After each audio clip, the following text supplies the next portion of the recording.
മാനസികാരോഗ്യ കേന്ദ്രത്തിൽ നിന്നും ചാടിപ്പോയ ദൃശ്യ കൊലക്കേസ് പ്രതി വിനീഷിനെ മുംബൈയിൽ നിന്നും കോഴിക്കോട് റെയിൽവേ സ്റ്റേഷനിൽ എത്തിക്കുന്നു. അതിന്റെ തത്സമയ ദൃശ്യത്തിലേക്കാണ്.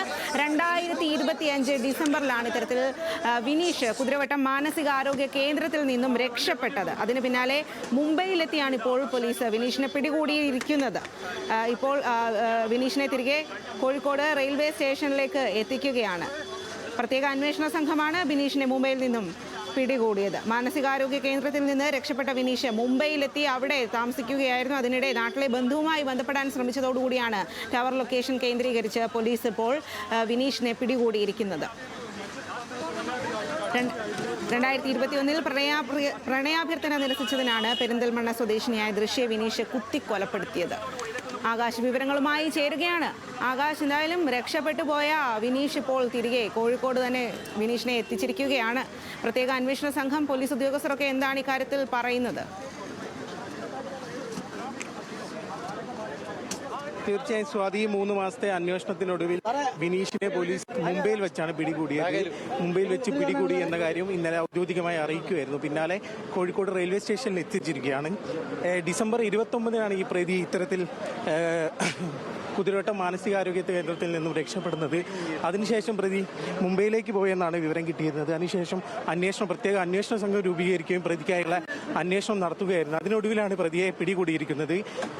2021 ജൂലൈ 17-നാണ് ദൃശ്യ കൊലപാതക കേസ് ഉണ്ടാവുന്നത്. ദൃശ്യയെ വീട്ടിൽ കയറി കുത്തിക്കൊലപ്പെടുത്തുകയായിരുന്നു. അതിനുശേഷം പ്രതിയെ പോലീസ് കസ്റ്റഡി എടുക്കുകയും പ്രതിയെ കസ്റ്റഡി എടുത്തു. അതിനുശേഷമാണ് ഇയാളെ ജയിലിലേക്ക് മാറ്റിയത്. അപ്പോൾ ഇയാൾ സ്വയം ജീവനെടുക്കാനുള്ള ശ്രമം നടത്തിയിരുന്നു. ആ ശ്രമത്തിനിടയിലാണ് പിന്നെ ഇയാളെ കോഴിക്കോട് കുതിരവട്ടം മാനസികാരോഗ്യ കേന്ദ്രത്തിലേക്ക് മാറ്റിയ സാഹചര്യം ഉണ്ടായത്.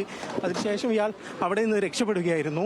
കൂടാതെ തന്നെ ശുചിമുറി, ഈ മാനസികാരോഗ്യ കേന്ദ്രത്തിന്റെ ശുചിമുറി തുറന്നാണ് പ്രതി രക്ഷപ്പെട്ട് കടന്നു കളഞ്ഞത്. അതിനുശേഷം പോലീസ് നടത്തിയ പരിശോധനയാണ് പ്രതിയെ പിടികൂടിയത്. ഇപ്പോൾ പ്രതിയെ കോഴിക്കോട് മെഡിക്കൽ കോളേജ് പോലീസ് സ്റ്റേഷനിലേക്ക് എത്തിക്കാനാണ് പോലീസ് ശ്രമിക്കുന്നത്. അല്പസമയത്തിനകം കോഴിക്കോട് മെഡിക്കൽ കോളേജ് പോലീസ് സ്റ്റേഷനിലേക്ക് പ്രതിയെ എത്തിക്കും.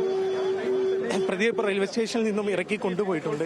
നമുക്കറിയാം, ദൃശ്യയെ പെരിന്തൽമണ്ണ സ്വദേശി ദൃശ്യയെ വീട്ടിൽ കയറി കുത്തിക്കൊലപ്പെടുത്തിയ കേസായിരുന്നു. ആ കേസിലെ പ്രതിയായ വിനീഷ് വിനോദ് ഈ മാസം ഡിസംബർ 29-നാണ് ഈ കുതിരവട്ടം മാനസികാരോഗ്യ കേന്ദ്രത്തിൽ നിന്നും രക്ഷപ്പെടുന്നത്. അതിനുശേഷം ഇയാൾക്കുള്ള തെരച്ചിൽ പോലീസ് വ്യാപിപ്പിച്ചിരുന്നു. പ്രത്യേക അന്വേഷണ സംഘത്തെ രൂപീകരിക്കുകയും അന്വേഷണ സംഘം അന്വേഷണം നടത്തുകയായിരുന്നു. അതിന് പിന്നാലെ ഇയാൾ മുംബൈയിലുണ്ടെന്ന് മനസ്സിലാക്കി. മുംബൈയിൽ ചെറിയ ജോലികൾ ചെയ്തായിരുന്നു ഇയാൾ നിന്നിരുന്നത്. അതിനുശേഷം ഇയാൾ മുംബൈയിലുണ്ടെന്ന് മനസ്സിലാക്കിയതിനു ശേഷം പ്രത്യേക അന്വേഷണ സംഘം അവിടേക്ക് അന്വേഷണം ഊർജിതമാക്കുകയായിരുന്നു. അതിനുശേഷം ഏകദേശം ഇന്നലെയോടുകൂടി പ്രതി പിടിയിലായതെന്നാണ് കിട്ടുന്ന വിവരം. ഇയാളെ ടവർ ലൊക്കേഷൻ ഉൾപ്പെടെ പരിശോധിച്ചാണ് പോലീസ് പിടികൂടിയിരിക്കുന്നത്. അതിനുശേഷം ഡുറൻഡോ എക്സ്പ്രസിൽ നിന്ന് മുംബൈയിൽ നിന്ന് കോഴിക്കോട് എത്തിക്കുകയും കോഴിക്കോട് നിന്ന് ഇപ്പോൾ മെഡിക്കൽ കോളേജ് പോലീസ് സ്റ്റേഷനിലേക്ക് മാറ്റിയിട്ടുമുണ്ട്. ഇതിൽ ഏറ്റവും പ്രധാനപ്പെട്ട കാര്യം ഡിസംബർ 29-നാണ്. ശരി ആകാശ്, എന്തായാലും കോഴിക്കോട് കുതിരവട്ടം മാനസികാരോഗ്യ കേന്ദ്രത്തിൽ നിന്നും ചാടിപ്പോയ വിനീഷിനെ ഇപ്പോൾ കോഴിക്കോട് റെയിൽവേ സ്റ്റേഷനിൽ എത്തിച്ചിരിക്കുകയാണ്.